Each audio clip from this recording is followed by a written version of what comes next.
નમસ્કાર અને સ્વાગત છે.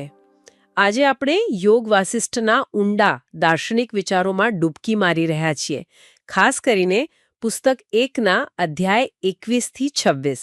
આ અધ્યાયો ખરેખર સમય, પરિવર્તન અને વાસ્તવિકતાના સ્વરૂપ વિશે રામના બહુ તીવ્ર વિચારો રજૂ કરે છે. હા, અને એ વિચારો ક્યારેક શું કહેવાય આપણને હચમચાવી પણ દે એવા છે. બરાબર. આ ભાગમાં આપણે જોઈએ છીએ કે રામ સંસાર પ્રત્યે ઘણો અણગમો, એક પ્રકારનો વૈરાગ્ય વ્યક્ત કરે છે. આપણે આજે એ સમજવાની કોશિશ કરીશું કે આ સાંસારિક જીવન, આસક્તિ, શરીરનો ક્ષય અને પેલી મોટી શક્તિઓ, સમય અને નિયતિ, એના વિશે રામના શું વિચારો છે. અને એમાંથી આપણે શું શીખી શકીએ એ પણ જોઈશું.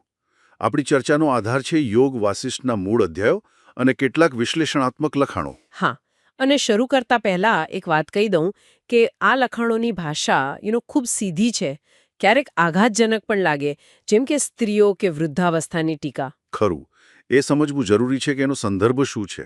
તો ચાલો આ જટિલ વિચારોને ઉકેલવાનો પ્રયાસ કરીએ. શરૂઆત કરીએ અધ્યાય 21થી. અહીં શારીરિક સૌંદર્યની બહુ તીખી ટીકા છે.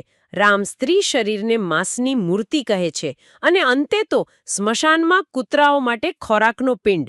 આટલું કઠોર વર્ણન કેમ? શું આ શાબ્દિક છે? જુઓ, આ કઠોરતા પાછળનો મુખ્ય હેતુ શારીરિક સ્વરૂપ પ્રત્યેનો જે આપણો ઊંડો મોહ છે ને, એટલે કે આસક્તિ, એના પર પ્રહાર કરવાનો છે. ત્યાગી પરંપરામાં ભૌતિક આકર્ષણને અને ખાસ કરીને સ્ત્રી સ્વરૂપને સંસારિક બંધનનું એક મોટું પ્રતીક માનવામાં આવ્યું છે. લખાણો કહે છે કે આ સૌંદર્ય તો શું કહેવાય બહુ ટૂંકા ગાળાનું આકર્ષણ છે, જે મનને ગુલામ બનાવે છે.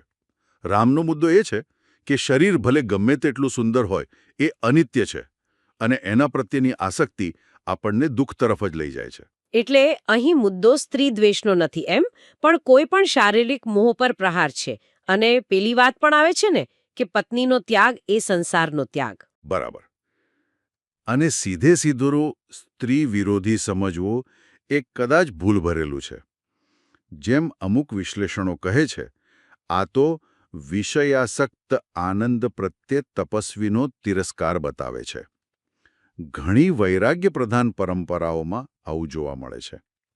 અહીં કેન્દ્રમાં છે વૈરાગ્ય, એટલે કે નિર્લેપતા, અનાસક્તિ. નિર્લેપતા.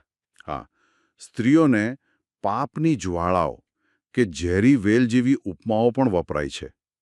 પણ એ એટલા માટે કે કોઈ પણ તીવ્ર આસક્તિ, ભલે શરૂઆતમાં ગમે તેટલી સારી લાગે, અંતે તો બાંધે છે, નુકસાન કરે છે. આ વિચાર પેલો અધ્યાય 26માં જે ભ્રમણાની વાત છે ને, એની સાથે જોડાયેલો છે. કઈ ભ્રમણા? કે જે વસ્તુઓ વાસ્તવિક નથી તેને વાસ્તવિક માનવામાં આવે છે. રામ કહે છે કે આ જ ગેરસમજ દુઃખનું મૂળ કારણ છે. આ સ્પષ્ટતા મહત્વની છે.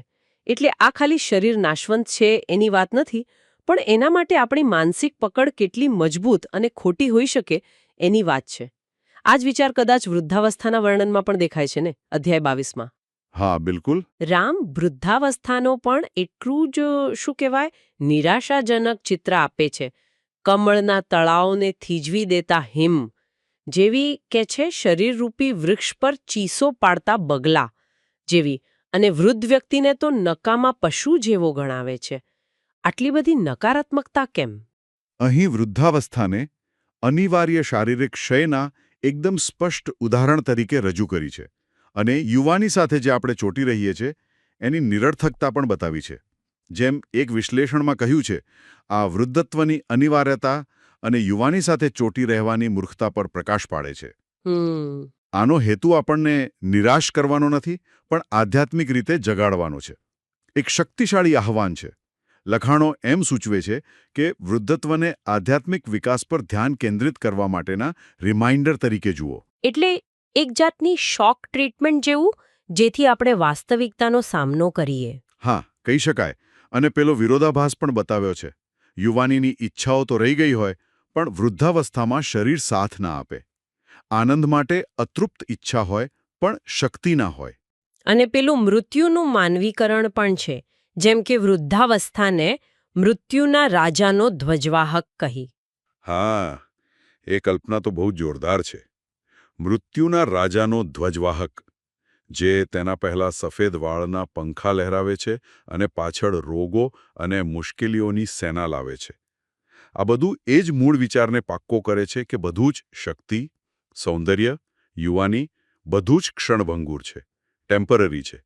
અને આ કડવું સત્ય સ્વીકારીએ તો જ નિર્લેપતા કેળવી શકાય. તો શરીરનો મોહ અને એના ક્ષયની વાત પછી રામ આપણું ધ્યાન સમયની શક્તિ તરફ દોરે છે. અધ્યાય 23 અને 24માં કાળની વાત. હા, કાળ એટલે કે સમય. રામ સમયને અલગ અલગ રૂપકોથી વર્ણવે છે, જેમ કે સાંસારિક સુખોના વિચારોના તાંતણાને કાપી ખાતો ઉંદર, સર્વભક્ષી, સ્વઈચ્છાથી રમતો શિકારી અને અભિનેતા પણ કયો છે. શું સમય અહીં ફક્ત વિનાશક શક્તિ જ છે? મુખ્યત્વે તો એને દરેક ભૌતિક વસ્તુનો અંત લાવનાર તરીકે જ બતાવ્યો છે. લખાણો ભાર દઈને કહે છે, આ દુનિયામાં એવું કંઈ નથી જેને સર્વભક્ષી સમય છોડી દેશે. દેવોથી માંડીને નાનામાં નાના કણ સુધી બધું જ એ પોતાનામાં સમાવી લે છે. આનાથી સાંસારિક સિદ્ધિઓ કેટલી પોકળ છે એ દેખાય છે. પણ સમય ખાલી વિનાશક નથી, એનું એક ચક્રીય સ્વરૂપ પણ છે જે મહત્વનું છે. રામ કહે છે ને, સમય અભિનેતાની જેમ વિશ્વના મંચ પર ઘણા ભાગ ભજવે છે. એ સર્જન કરે છે, પાલન કરે છે અને નાશ કરે છે. અને આ ચક્રમાં સમય પોતે પણ ક્યાંક ગાયબ થઈ જાય છે. એ વાત બહુ રસપ્રદ છે. હા, અહીં ચર્ચા બહુ ઊંડી જાય છે. યોગ વાસિષ્ઠ કહે છે કે સમય પોતે પણ કાયમી નથી. એ અંતે આત્માઓના આત્માની શાશ્વતતામાં પોતાનું અસ્તિત્વ ગુમાવે છે અને વિલીન થઈ જાય છે. ઓહ! અને પછી થોડો આરામ કરીને સર્જનહાર, પાલનહાર અને સર્વનાશક તરીકે ફરીથી પ્રગટ થવા માટે પાછો આવે છે. આ તો પેલી રેખીય પ્રગતિના ખ્યાલને જ પડકારે છે. બરાબર. જો બ્રહ્માંડો પણ વારંવાર બને અને નાશ પામે, તો પછી આપણી વ્યક્તિગત સિદ્ધિઓ કે વારસાનું શું? કેટલું ટકે? અધ્યાય 24માં સમયની એક પ્રકારની રમતિયાળ ક્રૂરતાની વાત પણ છે. જાણે એ શિકારી હોય અને આપણે બધા એની ચાળમાં ફસાયેલા હરણ જેવા. સમયની ગતિ નિરંતર છે, કોઈને છોડે નહીં. આ ચક્રીય દૃષ્ટિકોણ ખરેખર વિચારવા જેવો છે. સમયની આ સર્વગ્રાહી શક્તિ પછી અધ્યાય 25 અને 26માં મૃત્યુ અને નિયતિની વાત આવે છે. હા, યમ અને કૃતાંત, અંત લાવનાર બળ. રામ એમને બ્રહ્માંડીય નર્તકો તરીકે ચિત્રે છે. કૃતાંતને કાપાલિક એટલે પેલી ખોપરીઓ ધારણ કરનારના રૂપમાં દુનિયામાં નૃત્ય કરતો બતાવાયો છે. મૃત્યુ કાળ પણ નૃત્ય કરે છે. આ રૂપકો શું કહેવા માંગે છે? મૃત્યુ અને નિયતિને અહીં અનિવાર્ય ચક્રના જીવંત સ્વરૂપો તરીકે દર્શાવ્યા છે. એ સૃષ્ટિ અને વિનાશના બ્રહ્માંડીય નાટકનું પ્રતીક છે. બ્રહ્માંડીય નર્તકો કહેવાનો ભાવ એ છે કે આ પ્રક્રિયા સતત ચાલ્યા જ કરે છે, એક લયમાં. અધ્યાય 26માં એવો વિચાર આવે છે કે આપણે બધા અહીં રહીએ છીએ ભાગ્ય અને નિયતિના હાથમાં વેચાયેલા ગુલામો તરીકે. ઓહ! તો આ તો પેલો જૂનો સવાલ ઊભો કરે, સ્વતંત્ર ઈચ્છા છે કે બધું પહેલેથી નક્કી જ છે? Free will versus destiny. બરાબર, એ જ સનાતન પ્રશ્ન. તો શું બધું પહેલેથી નક્કી જ છે? આપણા કર્મોનું કોઈ ફળ નહીં? જુઓ, અહીં રસપ્રદ વાત એ છે કે આનો જવાબ શું સૂચવ્યો છે. ગ્રંથ સંપૂર્ણ નિષ્ક્રિયતા નથી કહેતો, એના બદલે ઉપદેશ છે ધર્મ સાથે જોડાઈ રહો. પરિણામોની ચિંતા કર્યા વગર તમારી ફરજો પૂરી કરો. એટલે કે ગીતા જેવી વાત, ફળની આસક્તિ વગર કર્મ કરો. હા, કંઈક એવું જ. ભલે બહારના સંજોગો કે નિયતિ અટલ લાગે, પણ આપણો આંતરિક પ્રતિભાવ, ફળની ચિંતા વગર આપણું કર્તવ્ય કરવું એ આપણા હાથમાં છે. અને એ પણ બહુ મહત્વનું છે કે આ ચક્રમાંથી દેવતાઓ પણ બાકાત નથી. શું વાત કરો છો? હા, હરિ, બ્રહ્મા, શિવ જેવા મોટા દેવો પણ અંતે મહાન એકમાં કે મહાન તત્વમાં વિલીન થઈ જાય છે. કોઈ આ બ્રહ્માંડીય નૃત્યથી પર નથી. તો આ બધાનો સાર શું કાઢવો? શરીરનું સૌંદર્ય, યુવાની, બધું ક્ષણિક. વૃદ્ધાવસ્થા, ક્ષય, અનિવાર્ય. સમય સર્વભક્ષી, મૃત્યુ, નિયતિ, અટલ. આ બધું સાંભળીને થોડી નિરાશા જેવું લાગે. આમાંથી બહાર નીકળવાનો રસ્તો શું છે? લખાણો કહે છે કે અહંકાર એટલે કે ભ્રમ, આસક્તિ, ગર્વ, ઈચ્છા એ જ દુઃખનું મૂળ છે. સ્વયં જ સ્વયંનો શત્રુ છે. બરાબર કહ્યું.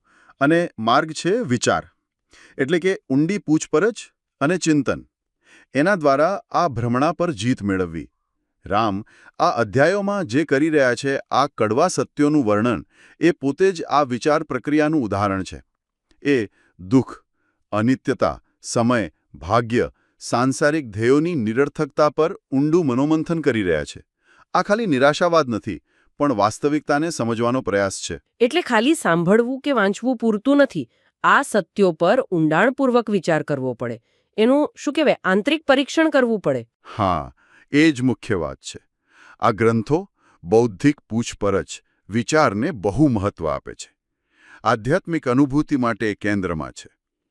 આવા ચિંતનથી વ્યક્તિ દેખાવની પહેલેપાર જોવાનું શીખે છે, વસ્તુઓનો અનિત્ય સ્વભાવ સ્વીકારે છે અને ધીમે ધીમે નિર્લેપ બને છે. લખાણો કહે છે કે જે વ્યક્તિ અવાસ્તવિક વસ્તુઓને વાસ્તવિક માને છે એ બ્રહ્મમાં છે, અને આ જ આપણા ગર્વનું કારણ બને છે. આપણને અસત્યમાં કઠોર બનાવીને સત્યના પ્રકાશથી દૂર રાખે છે. વિચાર આ અજ્ઞાનના અંધકારને દૂર કરી શકે છે. એટલે જ પેલી સરખામણી છે, દુઃખી, અહંકારી સ્વ અને પરમ આનંદ, સત્યનો પ્રકાશ, મનની શુદ્ધિની સ્થિતિ. આ ચિંતનનું ફળ છે.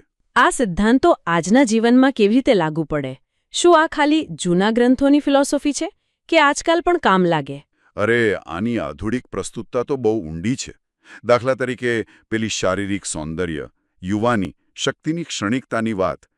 આજના સોશિયલ મીડિયાના જમાનામાં જ્યાં બહારના દેખાવ પર કેટલો ભાર છે, આ સમજ આપણને સરખામણી અને ઈર્ષ્યાથી મુક્ત થવામાં મદદ કરી શકે. સાચી વાત છે.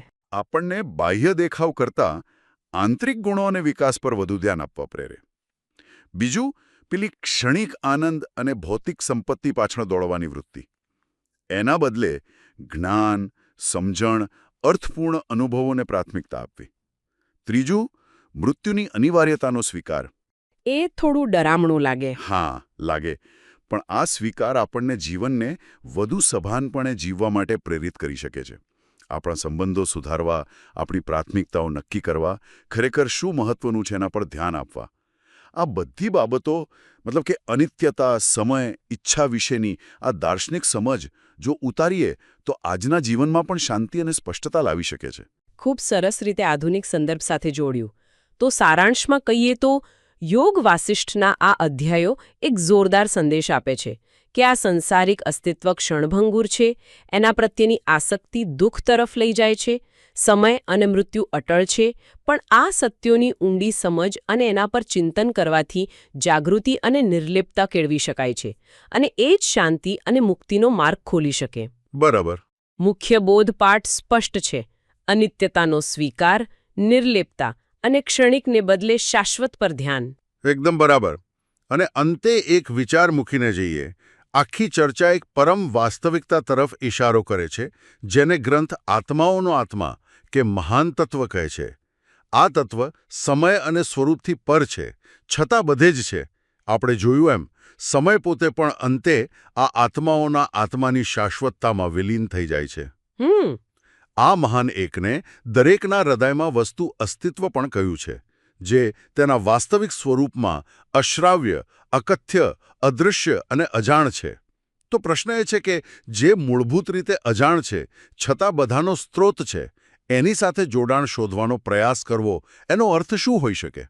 આ એક પ્રશ્ન છે જેના પર દરેક જણ પોતે મનન કરી શકે છે. આ ઊંડાણભર્યા વિચાર સાથે આપણી આજની ચર્ચા અહીં સમાપ્ત કરીએ છીએ.